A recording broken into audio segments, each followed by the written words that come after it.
Biden's announcement was a topic tonight as debate season kicked off in Utah. News specialist Lad Egan live now in Provo with how third congressional candidates reacted. Lad? Well, this was the first of a series of 5 debates ahead of election day in November. And this evening, it was a very friendly debate here at BYU between Republican incumbent Congressman John Curtis and Democratic challenger Glenn Wright for Utah's 3rd U.S. House District. But there were key differences, including reaction to President Biden's major move toward decriminalizing marijuana. Excellent idea.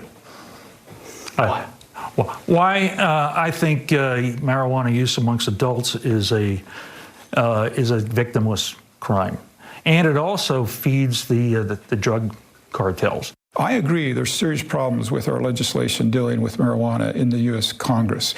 We need to reschedule it. We need to make those decisions in Congress, but that's the place where I'd like to see it done, not with an end run by the president. Other topics tonight included inflation, the environment, and the oil and gas policy, an important topic for the 3rd district that captures large portions of eastern Utah. Wright and Curtis also had different views on abortion and the recent Supreme Court decision overturning Roe v. Wade.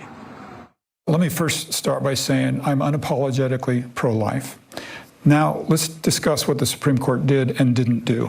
The Supreme Court, all they did was said there's no right to an abortion in the Constitution, which then pushed this issue down to the states. It really puts in jeopardy the health, safety, welfare, and economic future and personal freedom of half of our population. And if I go to Congress, I will vote to codify the Roe and Casey decisions. When it comes to the world stage, both Curtis and Wright, who is a Vietnam War veteran, said the U.S. should continue to support Ukraine.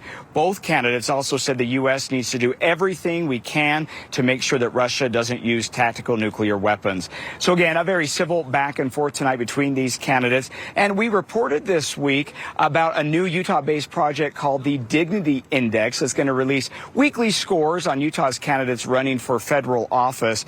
And Matt, the first scores come out tomorrow. And included in those will be what was said tonight at this debate. So stay tuned for that first release of the Dignity Index tomorrow. All right, they have set the tone for many more. Lad, thanks. And tonight's matchup was the first of many on KSL. Candidates for the U.S. House and Senate are going to head-to-head for your vote all next week. First Congressional District kicks off at 6 p.m. Monday. See the full schedule on KSLTV.com.